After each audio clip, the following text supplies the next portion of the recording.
हम लोग जो है पढ़ रहे थे वेरियस स्टेप्स फॉर मेटलर्जी, ठीक है ना। मेटलर्जी के लिए क्या क्या वेरियस कॉमन स्टेप्स हैं उसके बारे में पढ़ाई कर रहे हैं। तो कल हम लोग जो है हाइड्रोलिक वॉशिंग तक पढ़ाई किए थे, है ना, ग्रेविटी सेपरेशन पढ़ लिए थे। आज हम लोग पढ़ेंगे इलेक्ट्रोमैग्नेटिक सेपरेशन, ठीक है।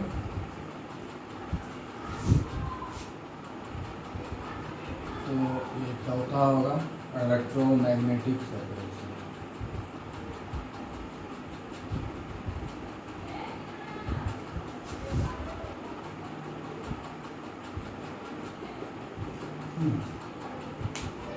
ये मेथड वहाँ पर हम अप्लाई करते हैं जहाँ पर जो मिनरल्स है, एक से ज़्यादा मिनरल है, उसमें से एक जो है मैग्नेटिक है और दूसरा नॉन मैग्नेटिक है, तो वहाँ पर हम इसको अप्लाई करेंगे। जो मैग्नेटिक रहेगा वो मैग्नेट में चिपक जाएगा, ठीक है। जो नॉन मैग्नेटिक रहेगा वो मैग्नेट पर नहीं अट्रैक्ट होगा। तो इस तरीके से क्या होगा कि हम मैग्नेटिक सब्सटेंस को नॉन मैग्नेटिक सब्सटेंस से अलग कर पाएंगे। तो इसमें हम यही देखते हैं कि जो ओर है वो ऐसे जगह अप्लाई करते हैं जहाँ पर इम्प्यूरिटीज जो है नॉन मैग्नेटिक सब्सटेंस होता है और ओर जो है वो मैग्नेटिक सब्सटेंस होता है। तो जब इम्प्यूरिटी नॉन मैग्नेटिक होगा और ओर जो है मैग्नेटिक होगा तो वहाँ पर हम लोग इस प्रोसेस को अप्लाई करेंगे। तो ओर जो है मैग्नेट की तरफ चला जाएगा और नॉन मैग्नेटिक सब्सटेंस जो है वहाँ पर अलग जगह जमा हो जाएगा, क्योंकि वो तो चिपकेगा नहीं मैग्नेट में। तो इसमें क्या करते हैं, एक रोलिंग मैग्नेट लेते हैं, घूमने वाला मैग्नेट लेते हैं और उसके ऊपर जो है पाउडर्ड ओर को हम रन कराते हैं। तो पाउडर्ड ओर में जितना भी मैग्नेटिक सब्सटेंस होता है वो मैग्नेट की तरफ चला जाता है और नॉन मैग्नेटिक सब्सटेंस उससे चिपकता नहीं है, तो रोल जो करता है तो वो दूर भाग जाता है। तो इस तरीके से देखते हैं कि हम लोग इलेक्ट्रोमैग्नेटिक सेपरेशन का यूज करते हैं। जैसे इसमें क्या करते हैं उसका डायग्रामेटिकली हम लोग जरा पढ़ लेते हैं कि जैसे कि एक जो है व्हील यहाँ पर लगा हुआ है, दूसरा व्हील जो है यहाँ पर लगा हुआ है और इसके ऊपर एक लेदर का बेल्ट, इसके ऊपर जो है लेदर का बेल्ट लगा हुआ है, ठीक है। इसके ऊपर लेदर का बेल्ट, ये जो है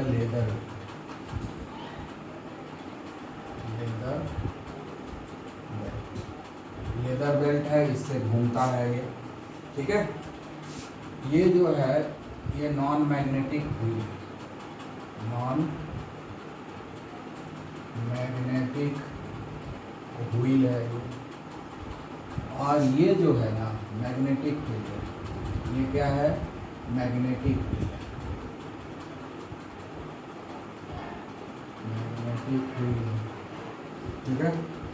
अब यहाँ पर हम इसके ऊपर बेल्ट लगा हुआ है, ये बेल्ट ऐसे घूम रहा है ना, बेल्ट ऐसे घूम रहा है जैसे आटा का चक्की देखते हैं ना, है ना, पल्वराइजर होता है जहाँ आटा की बनता है, गेहूं से तैयार होता है, वो देखे होंगे।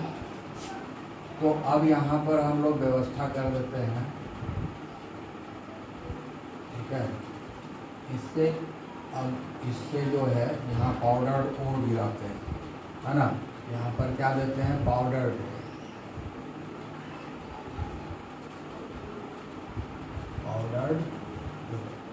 है ना, पाउडर्ड ओर को गिरा रहे हैं। ये है मैग्नेटिक व्हील, पाउडर्ड ओर से ये गिरेगा,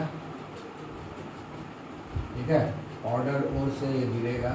तो ये पाउडर इस पर इस बेल्ट के ऊपर चलना शुरू करेगा, क्योंकि ये बेल्ट ऐसे चल रहा है ना, ऐसे चल रहा है, बेल्ट जो है ऐसे घूम रहा है, ये व्हील दोनों घूम रहा है, ये नॉन मैग्नेटिक व्हील है, इसमें पाउडर ओर यहाँ चिपकेगा नहीं।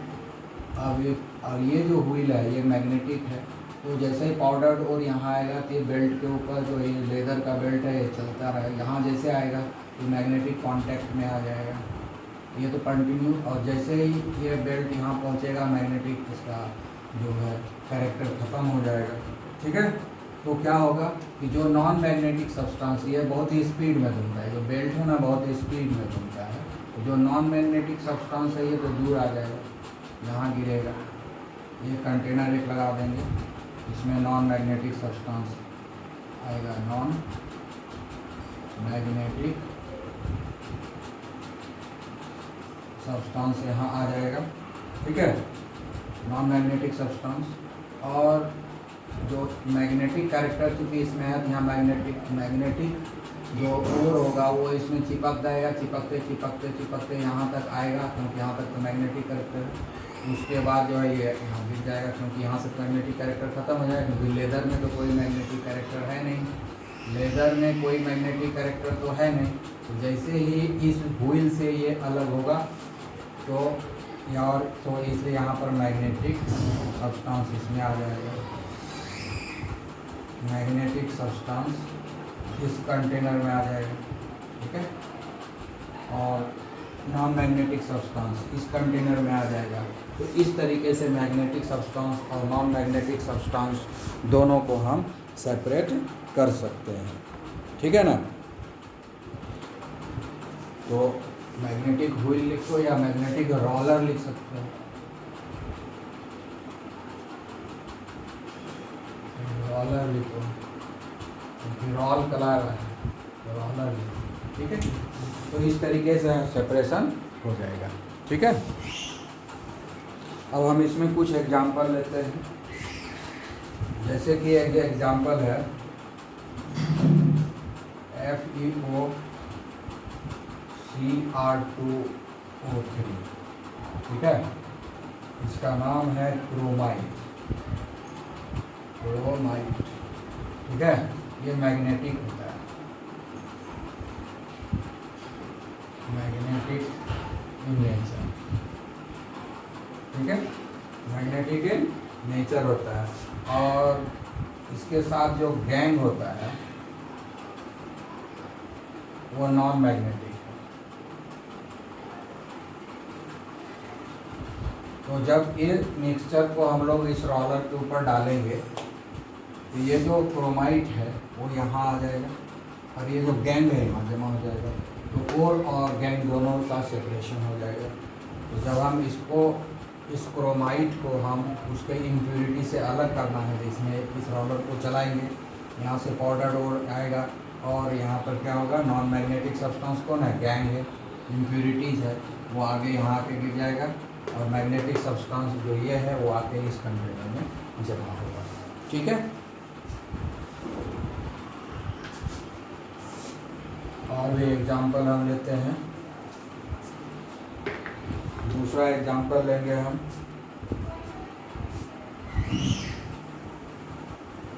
FeMnWO4, ठीक है, उसको बोलते हैं, इसका नाम है वुल्फ्रामाइट, इसका नाम है वुल्फ्रामाइट, ठीक है।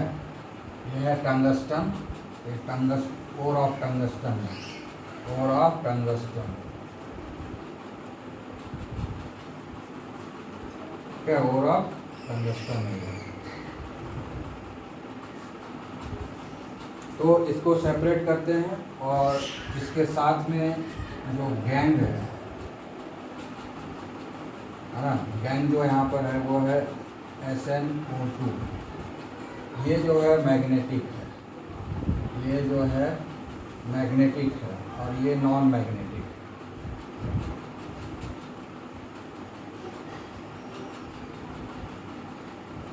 नॉन मैग्नेटिक है। तो ये तो साथ में मिलेगा, तो इसका जब सेपरेशन करेंगे तो ये जो वुल्फ्रामाइट है वो यहाँ आके जमा हो जाएगा और ये जो गैंग है जो टीन ऑक्साइड है, नॉन मैग्नेटिक इन नेचर है, ये आकर के यहाँ जमा हो जाएगा।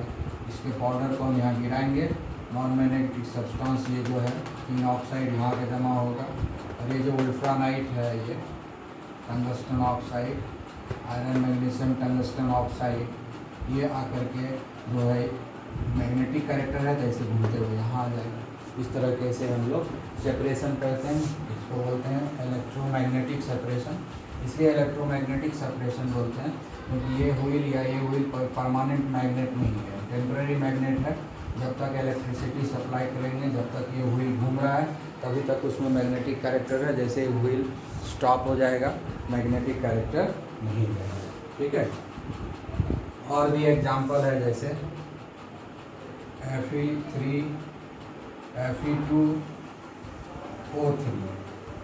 ठीक है।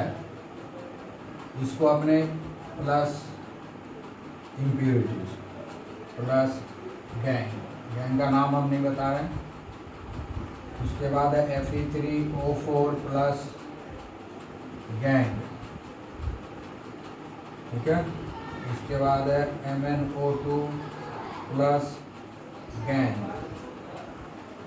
ठीक है। इसको जब सेपरेट करना होगा, ठीक है ना, तो ये जो है गैंग है, ये एक और है, ये और है, तो इसके सेपरेशन में भी हम इस magnetic separation method, electromagnetic separation method का यूज करते हैं। ये जो है नॉन मैग्नेटिक है और ये सब मैग्नेटिक है, ये सब यहाँ पे जमा होगा मैग्नेटिक सब्सटेंस, और ये गैंग आके इधर जमा हो जाएगा, तो ये सब का यूज करेंगे, ठीक है। ये सबको सेपरेशन करने के लिए इसका हम यूज करेंगे, किसका? इलेक्ट्रोमैग्नेटिक सेपरेशन का, ठीक है। अब हम लोग जो है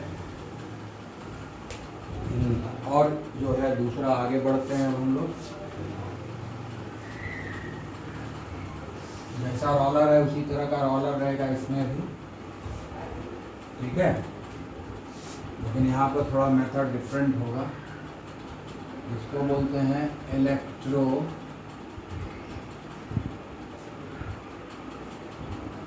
स्टैटिक कॉन्सेंट्रेशन, ठीक है, इलेक्ट्रोस्टैटिक कॉन्सेंट्रेशन। इसमें क्या है ना, इसमें कोई मैग्नेटिक कैरेक्टर नहीं है, ठीक है। इसमें है कि हम लोग इलेक्ट्रोस्टैटिक फील्ड अप्लाई करते हैं, जैसे ये जो है और ये जो है, ठीक है, ये भी रोलर है, ये भी रोलर है, इसके ऊपर ये चल रहा है। तो अभी इसके पहले क्या था, मैं इलेक्ट्रोमैग्नेट बनाया था, इसको अब इलेक्ट्रोमैग्नेट हम नहीं बनाएंगे, ये घूमेगा, इलेक्ट्रोमैग्नेट नहीं, यानी इसमें से ये दोनों में से कोई भी मैग्नेट नहीं रहेगा, दोनों नॉन मैग्नेटिक है, ठीक है ना, नॉन मैग्नेटिक है। इसको दोनों के ऊपर ये जो है रोलर घूमता रहेगा और ये चार्ज्ड रोलर रहेगा, चार्ज रहेगा। एक रोलर जो है पॉजिटिवली चार्ज रहेगा, दूसरा रोलर जो है नेगेटिवली चार्ज रहेगा। तो हम लोग क्या करते हैं कि जो ओर होता है ना, उसको पॉजिटिवली या नेगेटिवली चार्ज कर देते हैं, और जो होता है इम्प्यूरिटीज़ उसके ऊपर कोई चार्ज नहीं आता है।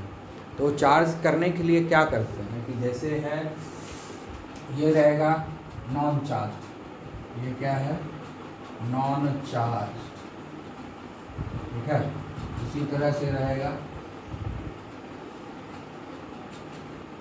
इस पर कोई चार्ज नहीं है, और ये चार्ज रहेगा, ये क्या होगा, चार्ज रहेगा, है ना। ये चार्ज मतलब इस पर पॉजिटिव या नेगेटिव चार्ज कुछ डेवलप करेंगे। हम यहाँ पर जो इलेक्ट्रिसिटी सप्लाई करेंगे ना, इलेक्ट्रोस्टैटिक फील्ड देंगे, इलेक्ट्रोस्टैटिक फील्ड अप्लाई करेंगे, ठीक है ना, इलेक्ट्रोस्टैटिक फील्ड अप्लाई करेंगे। मतलब क्या हो गया कि हम लोग स्टैटिक इलेक्ट्रिसिटी सप्लाई करेंगे। इसके पहले जब उसमें करंट इलेक्ट्रिसिटी सप्लाई कर रहे हैं, तुम लोग समझते हो कि स्टैटिक इलेक्ट्रिसिटी क्या होता है ना, डीसी करंट ज़्यादा, वो जो है इलेक्ट्रिसिटी जो थंडर स्टॉर्म होता है, थंडर जो चमकता है उसमें आता है इलेक्ट्रोस्टैटिक करंट। तो इलेक्ट्रोस्टैटिक मतलब क्या, वो स्थिर रहता है, वो किसी चीज़ को चार्ज करता है। जैसे कंघी को हम बाल में लगाते हैं, कंघी को जब हम बाल में लगाते हैं तो कंघी के ऊपर कुछ चार्ज डेवलप हो जाता है। जब ये पेन को हम बाल में ऐसे ऐसे रगड़ते हैं तो इस पेन के ऊपर कुछ चार्ज डेवलप हो जाता है। ये जो चार्ज डेवलप हो रहा है क्या है, इलेक्ट्रोस्टैटिक चार्ज डेवलप हो गया, यानी आयंस नहीं बन रहा है, इलेक्ट्रोस्टैटिक चार्ज। तो होता क्या है यहाँ पर कि जब ये यहाँ से पाउडर्ड और इस पर आएगा, powdered non charged roller, roller घूमता रहेगा और ये चार्ज्ड रोलर है ना, पॉजिटिव या नेगेटिव कोई एक चार्ज हम दे देंगे। जो चार्ज डेवलप होगा, है ना, इसका चार्ज जो होगा, जो चार्ज डेवलप करेगा, जो चार्ज डेवलप करेगा ठीक ना। जो चार्ज डेवलप करेगा ओर के ऊपर वही चार्ज हम यहाँ पर देंगे ताकि रिपल्सन हो जाएगा, ताकि रिपल्सन हो जाएगा, ठीक है, दूर भाग जाएगा। और ये जो यहाँ से आया तो ये चलेगा रोलिंग, ऐसे चलेगा, यहाँ जो है गिरेगा, ऑर्डर्ड हो, इस पर चलेगा, इस पर तो कोई चार्ज नहीं है तो इम्प्योरिटी भी चलेगा, इम्प्योरिटी भी चलेगा और भी चलेगा। तो impurity charge on ore and charge on roller are same, है ना। इसको वही चार्ज करेंगे, इस रोलर को के ऊपर भी चार्ज वही देंगे जो चार्ज डेवलप हो जाएगा ओर के ऊपर, ठीक है ना। तो ओर के ऊपर जो चार्ज डेवलप होगा, ओर जो है good conductor of electricity, good conductor. और जो इम्प्यूरिटीज है, जो गैंग है, वो बैड कंडक्टर, बैड कंडक्टर। तो ओर जो है गुड कंडक्टर ऑफ इलेक्ट्रिसिटी है और गैंग जो है बैड कंडक्टर ऑफ इलेक्ट्रिसिटी है। तो जैसे ही इलेक्ट्रोस्टैटिक फील्ड हम अप्लाई करेंगे तो ओर जो है ना चार्ज हो जाएगा, है ना। इलेक्ट्रोस्टैटिक फील्ड, इलेक्ट्रोस्टैटिक फील्ड जैसे ही हम अप्लाई करेंगे तो ये हो जाएगा चार्ज, चार्ज। और जो चार्ज डेवलप किया है इसके ऊपर वही चार्ज रहेगा इस रोलर के ऊपर, यानी रोलर में हम वही चार्ज सप्लाई करेंगे, रोलर के ऊपर वही चार्ज डेवलप करवाना है जो चार्ज ओर के ऊपर डेवलप हो। लेकिन गैंग जो है इसके ऊपर भी इलेक्ट्रोस्टैटिक फील्ड अप्लाई होगा, इलेक्ट्रोस्टैटिक फील्ड, लेकिन कोई चार्ज नहीं आएगा।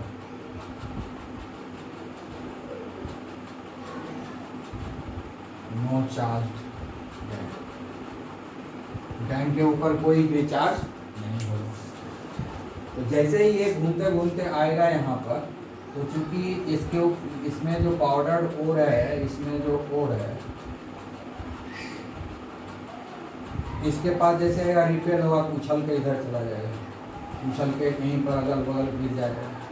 और जो इम्प्योरिटी है ना, इम्प्योरिटी जो है ऐसे करके इम्प्योरिटी जो है उसके ऊपर कोई चार्ज है नहीं, इसके ऊपर रोल करते हुए यहाँ आके गिर जाएगा। इम्प्योरिटी जो है रोल कर जाएगा और चूंकि यहाँ पर जैसे आएगा तो रिपल्सन होगा, तो यहीं पर जो है ये गिर जाएगा, यहाँ पर उछल के इधर गिर जाएगा, उछल के इधर गिर जाएगा, लेकिन यहाँ नहीं आएगा, ठीक है ना। यहाँ आ जाएगा गैंग, क्योंकि चार्ज नहीं है, ये स्पीड से घूम रहा है रोलर। तो ये जो लेदर का ही बेल्ट है, तो इसके स्पीड के कारण गैंग तो आगे जाके गिरेगा दूर में। लेकिन यहाँ पर क्या होगा कि जैसे ही आएगा पाउडर और ये जो है गुड कंडक्टर है, तो और चार्ज हो जाएगा, और चार्ज होगा क्या होगा, इससे रिपल्सन होगा, तो ये आगे जाएगा ही नहीं, क्योंकि यहीं से रिपेल कर देगा इधर। तो यहाँ पर क्या होगा, यहीं पर जो है गिरने लगेगा, यहीं पर गिर जाएगा, उस साइड इस साइड दोनों साइड गिरेगा, रिपेल हो करके इस साइड भी गिर जाएगा, उस साइड भी गिर जाएगा। तो यहाँ पर हमको एक जो है डब्बा लगाना पड़ेगा, ठीक है। इसमें जो है उस साइड से भी गिरेगा, इस साइड से भी गिरेगा, ठीक है, उस साइड से भी गिरेगा और इस साइड से भी गिरेगा, और यहाँ पर जमा हो जाएगा, इसमें और जमा हो जाएगा, ठीक है। तो इस तरीके से जो है इलेक्ट्रोस्टैटिक कॉन्सेंट्रेशन में हम लोग जो है इलेक्ट्रोस्टैटिक फील्ड को अप्लाई करते हैं, करंट इलेक्ट्रिसिटी को अप्लाई नहीं करते हैं, पोटेंशियल डिफरेंस को अप्लाई नहीं करते हैं। यहाँ पर हम लोग क्या करते हैं, इलेक्ट्रोस्टैटिक फील्ड अप्लाई करते हैं, स्टैटिक इलेक्ट्रिसिटी अप्लाई करते हैं। स्टैटिक इलेक्ट्रिसिटी अप्लाई करने से जो ओर के ऊपर है कुछ चार्ज डेवलप हो जाता है, क्योंकि ओर जो है गुड कंडक्टर ऑफ इलेक्ट्रिसिटी है, लेकिन इम्प्योरिटी जो है बैड कंडक्टर ऑफ इलेक्ट्रिसिटी है। तो वहाँ तो वो मिक्सचर में मिनरल में दोनों चीज़ है, तो जब रोलर के ऊपर वो घूमेगा, ठीक है ना, तो चूँकि ओर जो है सेम चार्ज डेवलप कर लिया है जो रोलर में है, तो जिसके कारण रिपल्सन होगा, और वहाँ से उछल के हट जाएगा क्योंकि उससे चिपकेगा ही नहीं। और दूसरा जो है इम्प्योरिटी, उस पर कोई चार्ज डेवलप नहीं होगा, इसलिए वो रोल करते हुए आगे बढ़ जाएगा और स्पीड के कारण दूर जाके गिरेगा, तो गैंग यहाँ आ जाएगा और यहाँ जमा हो जाएगा। इस तरह से गैंग और ओर का सेपरेशन हम इस तरीके से भी कर सकते हैं, ठीक है।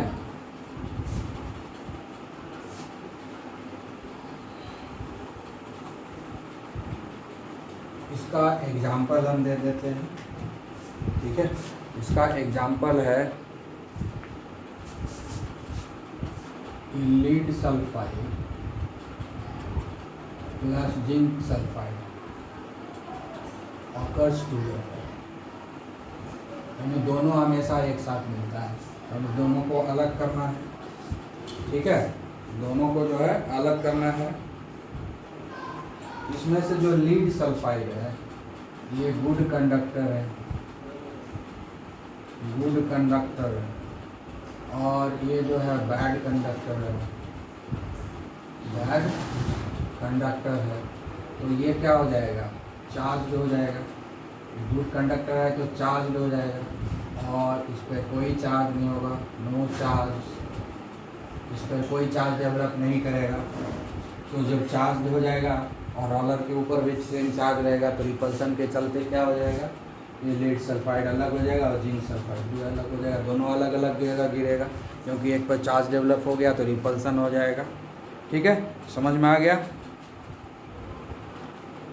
तो यहाँ पर क्या हो जाएगा, वो आगे चला जाएगा, रोलर चूँकि तेज़ी से घूमता है तो वो आगे जो है भाग जाएगा ये, लेकिन ये वहीं पर गिर जाएगा, रिपेल होकर के पीछे ही रह जाएगा, आगे बढ़ेगा ही नहीं, वहीं पर रिपेल होकर गिर जाएगा।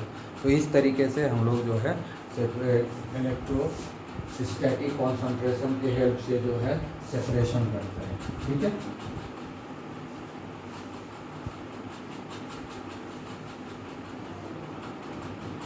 अब नेक्स्ट आता है हमारा fifth one, flotation process.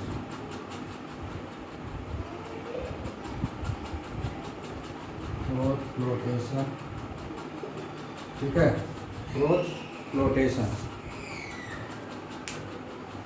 Flotation process जो है, इसमें क्या होता है ना कि इसमें दो चीज़ है, एक तो इम्प्योरिटी रहेगा, दूसरा और रहेगा। दो कंडीशन हो सकता है, और रहेगा प्लस गैंग रहेगा।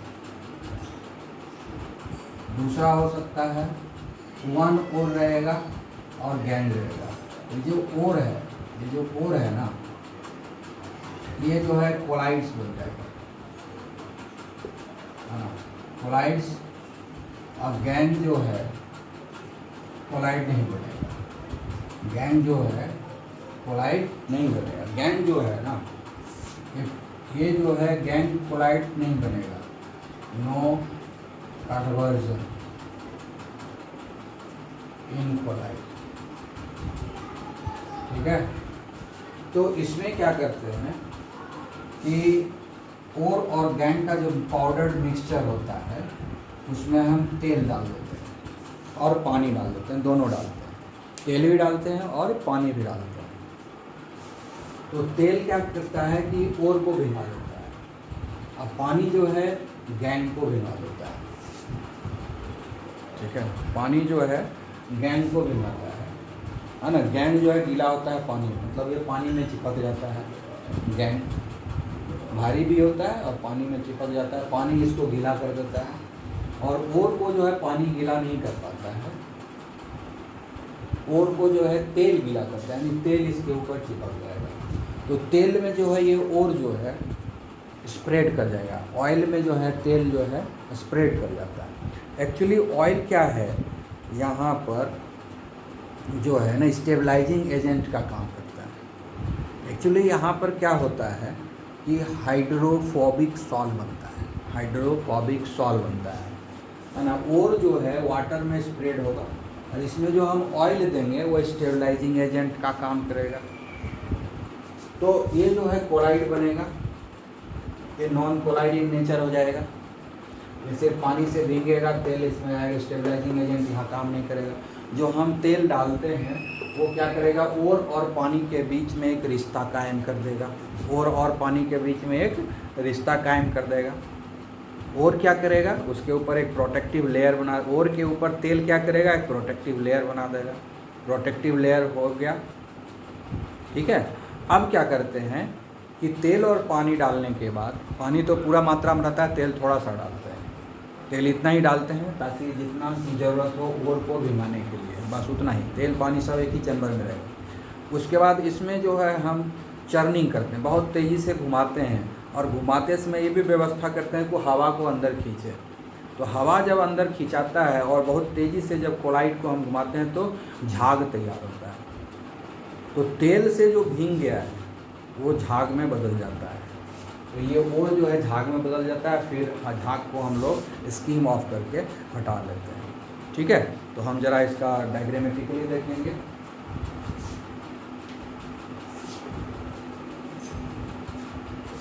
डायग्रामेटिकली हम लोग देखते हैं, डायग्रामेटिकली क्या है।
ये है जो है फ्लोटेशन प्रोसेस का जो है अरेंजमेंट है, ठीक है।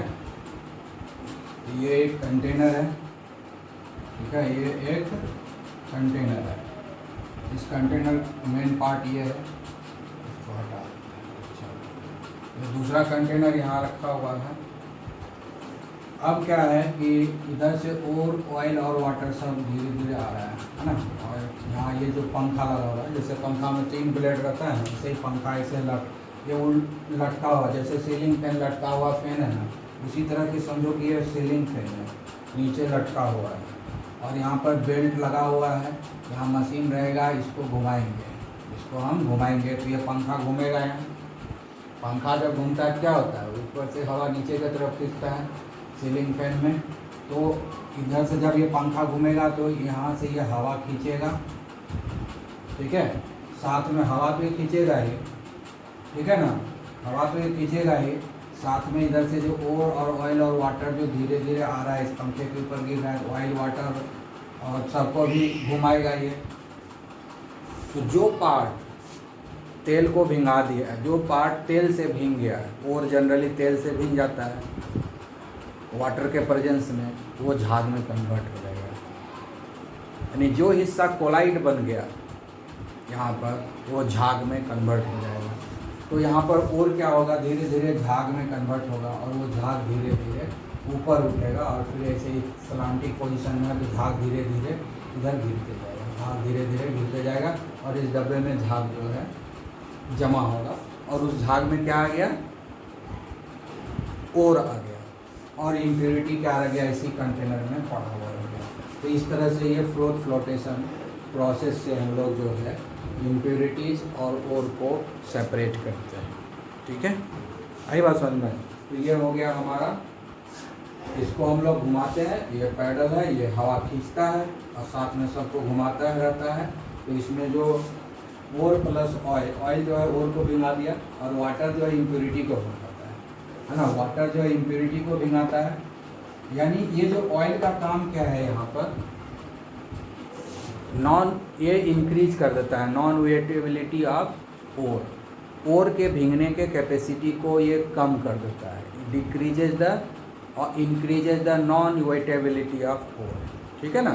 तो ये है बात, तो इस तरह का सेपरेशन हो जाता है। तो अब इसमें जो है हम लोग कुछ टर्मिनोलॉजी को यूज करेंगे, ठीक है। तो कुछ टर्मिनोलॉजी है,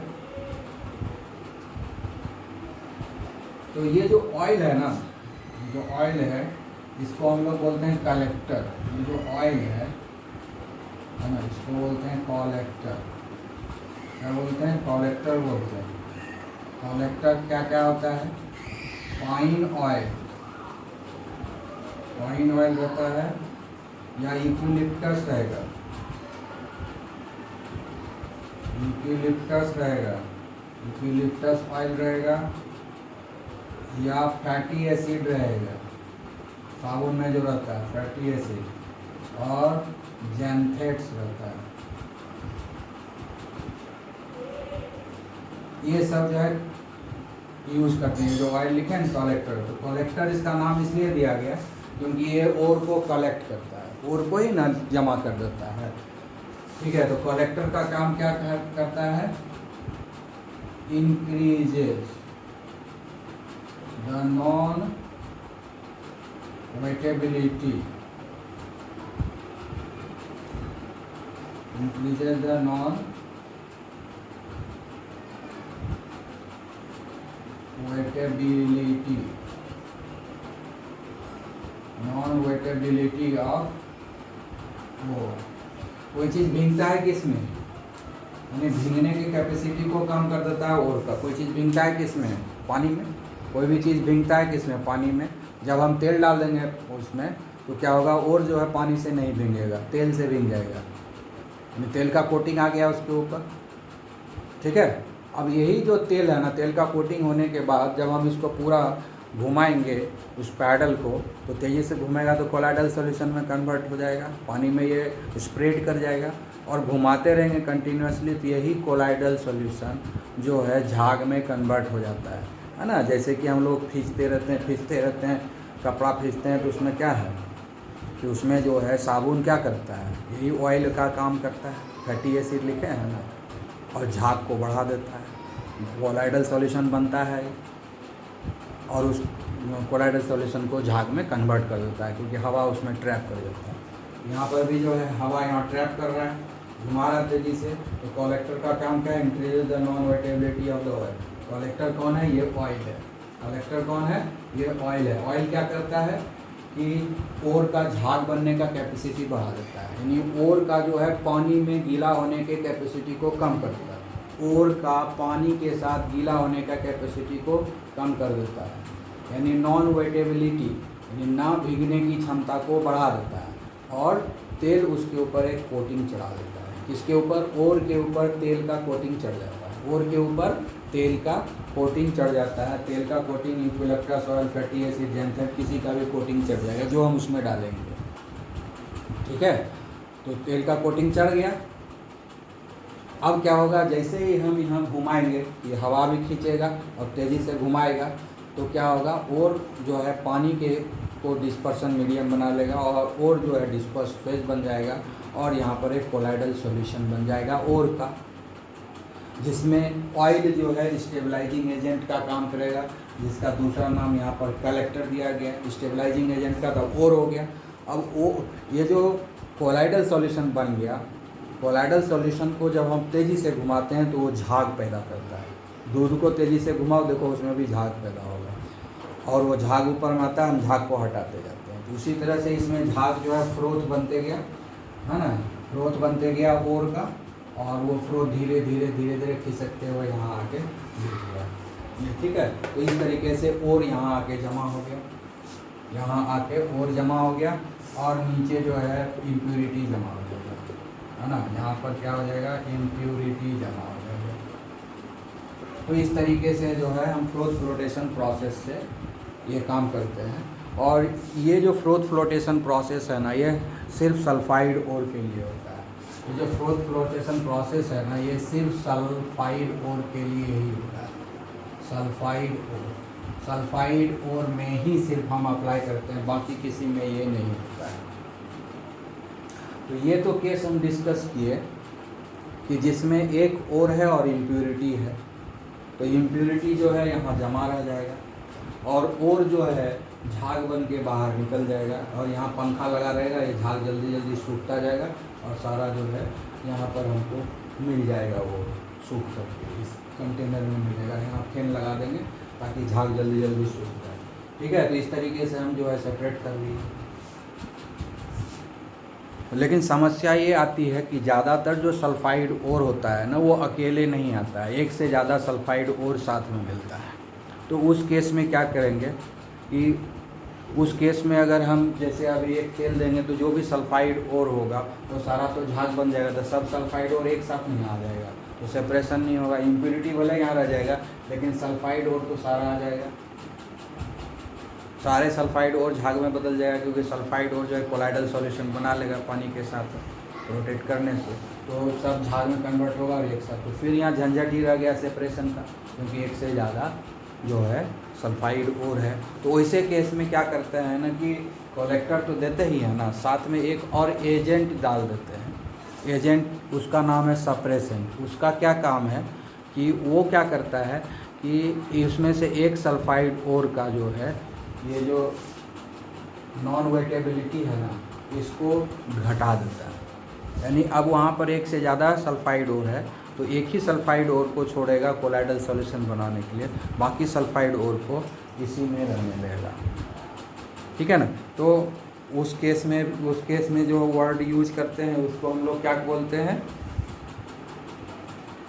तो कलेक्टर का काम क्या हो गया, एक तो काम हो गया कि इंक्रीजेज द नॉन वेटेबिलिटी, दूसरा काम क्या है, इंक्रीजेज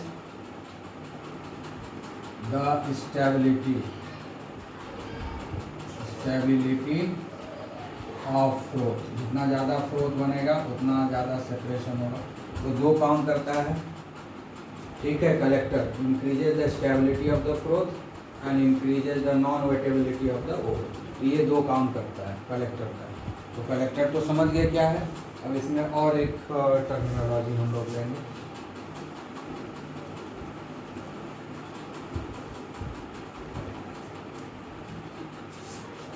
दूसरा जो टर्मिनोलॉजी है उसका नाम है सब डिप्रेसेंट। दूसरे का नाम क्या है? डिप्रेसेंट। ये तब होगा जब एक से ज़्यादा और रहेगा, है ना। ये क्या करता है? प्रिवेंट्स सर्टेन सल्फाइड और from becoming from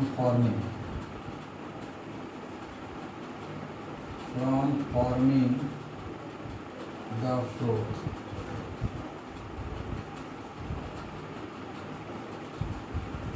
with air bubbles। ठीक है, इसका काम है ये।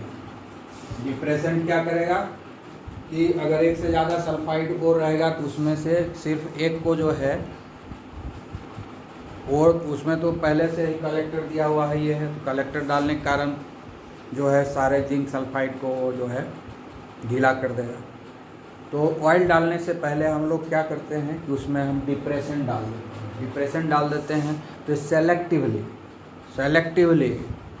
है ना, सेलेक्टिवली सारे ओर को नहीं, कोई एक ओर को छोड़ करके बाकी ओर जो भी है एक दो, वो सबको क्या करता है कि उसका जो नॉन वेटेबिलिटी है उसको डिक्रीज कर देता है, यानी उसको झाग बनने नहीं देता है, यानी उसको तेल गीला नहीं करता है। तेल जो है, तेल डालेंगे तो सबको गीला कर देगा, तो ये क्या करेगा? सबको गीला, तेल से गीला होने नहीं देता है, ऑयल का कोटिंग सब पर होने नहीं देता। किसी एक सल्फाइड ओर पर ऑयल का कोटिंग होगा, क्योंकि जिस पर ऑयल का कोटिंग होगा वही तो झाग में बदलेगा ना, वही फ्रोथ में कन्वर्ट होगा ना। इसलिए बाकी सल्फाइड को छोड़ देता है, किसी एक सल्फाइड को जो है झाग में बदलने देता है। उसके लिए यही करना है कि किसी एक सल्फाइड और के ऊपर ऑयल का कोटिंग कर देते हैं, फिर जब उसको हम तेज़ी से घुमाते हैं तो झाग पैदा हो जाता है। ठीक है, आई बात समझ में? तो इस तरीके से डिप्रेसेंट का भी यूज है। अब एक्चुअली होता क्या है केमिकली, वो भी देख लेते हैं।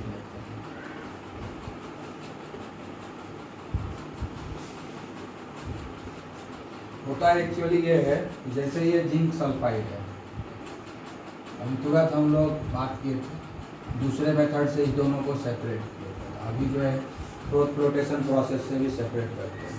अकर्स टुगेदर, ये जब भी आता है साथ में आता है। इम्प्योरिटी भी रहेगा प्लस गैंग भी रहेगा। ठीक है,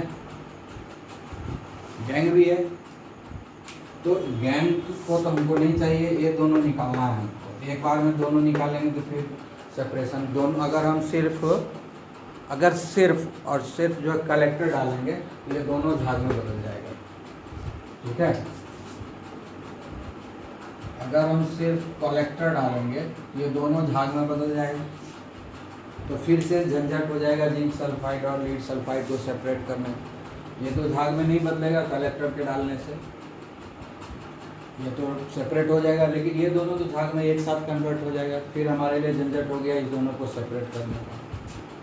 तो क्या करते हैं कि कलेक्टर तो डालते ही है ना, साथ में हम डिप्रेसेंट भी डाल देते हैं। कलेक्टर के साथ क्या डाल देते हैं? डिप्रेसेंट भी डाल देते हैं। जब ऐसा केस रहेगा तो सिर्फ कलेक्टर ही नहीं डालेंगे, डिप्रेसेंट भी डाल देंगे। जैसे कि इस केस में जो है हम डिप्रेसेंट डालते हैं NaCl, sodium cyanide. Sodium cyanide जो है डिप्रेसेंट है ना, डिप्रेसेंट है। तो सोडियम साइनाइड क्या करता है? जिंक सल्फाइड को फ्रोथ बनाने नहीं देता। सोडियम साइनाइड क्या करता है? फ्रोथ बनाने, जिंक सल्फाइड को फ्रोथ बनाने देता है, इसको झाग में कन्वर्ट होने नहीं देता है, इसको झाग में कन्वर्ट होने दे देता है। गैंग भी रह जाएगा कंटेनर में, साथ में जिंक सल्फाइड भी रह जाएगा कंटेनर में। तो इस तरीके से गैंग और जिंक सल्फाइड दोनों कंटेनर में रह जाएगा और लीड सल्फाइड जो है झाग बन के निकल जाएगा। तो लीड सल्फाइड को हम सेपरेट कर लिए। जब पूरा झाग निकलना बंद हो गया, समझ गया पूरा लीड सल्फाइड आ गया, तो सारे झाग को अलग कर दिए। अब जब फिर बचेगा तो फिर से जो है फ्लोटेशन फिर से करेंगे और तब गैंग रह जाएगा और जिंक सल्फाइड निकल जाएगा। फिर से हम डालेंगे कलेक्टर एक्स्ट्रा क्वांटिटी में ताकि डिप्रेसेंट का जो इफ़ेक्ट है वो कम हो जाए, तब फिर जिंक सल्फाइड भी हो जाएगा। यानी 2 स्टेप में करना होगा। पहले स्टेप में क्या करेंगे, ये डिप्रेशन डालने के बाद ये झाग में कन्वर्ट नहीं होगा, ये झाग में कन्वर्ट होगा और अलग हो जाएगा और गैंग और जिंक सल्फाइड जो है कंटेनर में रह जाएगा। जब सारा झाग लीड सल्फाइड का हट जाएगा तब फिर से हम प्रोसेस शुरू करेंगे। तो क्या करेंगे अब इस बार, क्योंकि वहाँ कलेक्टर और डिप्रेसेंट ऑलरेडी डाला हुआ है तो दिक्कत है ना, वो तो झाग इसको बनने नहीं देगा। तो उसके लिए क्या करते हैं कि यहाँ पर एक्स्ट्रा क्वांटिटी में कलेक्टर डाल देते हैं ताकि डिप्रेसेंट का जो इम्पैक्ट है वो ख़त्म हो जाए। या एंटी डिप्रेसेंट भी आता है कि डिप्रेसेंट का जो इफ़ेक्ट है उसको ख़त्म करने के लिए वो केमिकल भी डाल सकते हैं।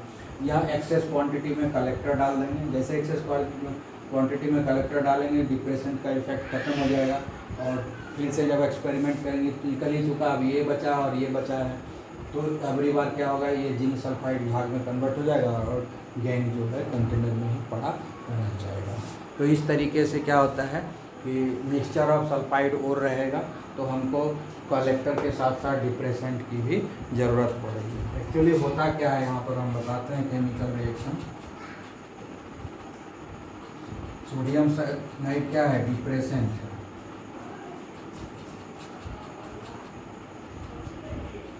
जिंक सल्फाइड के साथ रिएक्शन, जिंक सल्फाइड का अपर लेयर के साथ रिएक्शन करेगा और बना देगा Na2ZnCN4, ठीक है, और साथ में बनेगा Ne2S, ठीक है।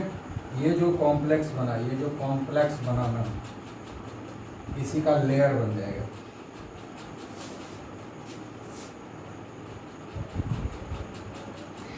upper layer of zinc sulfide develops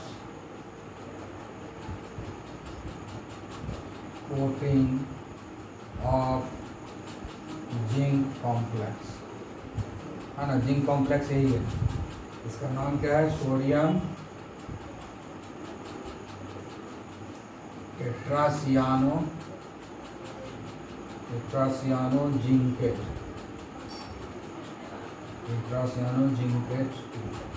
इसका नाम है, ठीक है ना।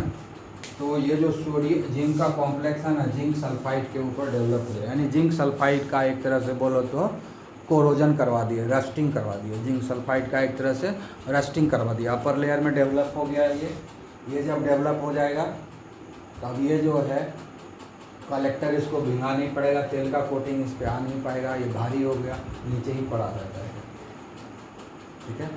तो फिर से जब लीड सल्फाइड हट जाएगा तो फिर ऐसा एजेंट देंगे कि ताकि ये वापस इसमें कन्वर्ट हो जाए, सोडियम साइनाइड को रिमूव करेंगे और उसके बाद जो या ऐसा कुछ एजेंट देंगे जो इसके असर को कम करेगा, तो फिर से वापस हम जिंक सल्फाइड अलग से निकाल सकते हैं, ठीक है। तो इस तरीके से हम लोग जो है सेपरेशन कर सकते हैं, ठीक है। आई बात समझ में। तो यहाँ पर क्या हुआ कि सोडियम साइनाइड डिप्रेसेंट है जो इसको झाग बनने से तो रोक देता है, लेकिन लीड सल्फाइड को झाग बनने से नहीं रोक पाता है। इस तरह से दूसरा सल्फाइड और सब भी आएगा, उसमें भी देखेंगे उसमें से कौन सा एजेंट का यूज करें जो डिप्रेसेंट का काम करे ताकि एक को झाग बनने दे और दूसरे को झाग बनने नहीं दे। तो ये सारा चीज़ जो हमको आपको बताया, ये सब फिजिकल प्रोसेस से कैसे हम और को कॉन्सेंट्रेट करते हैं ये बताएं। अब केमिकल प्रोसेस से भी कॉन्सेंट्रेशन किया, जब ये सब फिजिकल प्रोसेस से अगर और का कॉन्सेंट्रेशन नहीं होगा तो हम लोग केमिकल प्रोसेस भी अप्लाई करेंगे, ठीक है। अब उसके लिए हम लोग जो है नेक्स्ट स्टेप पढ़ेंगे। Okay, have a nice day.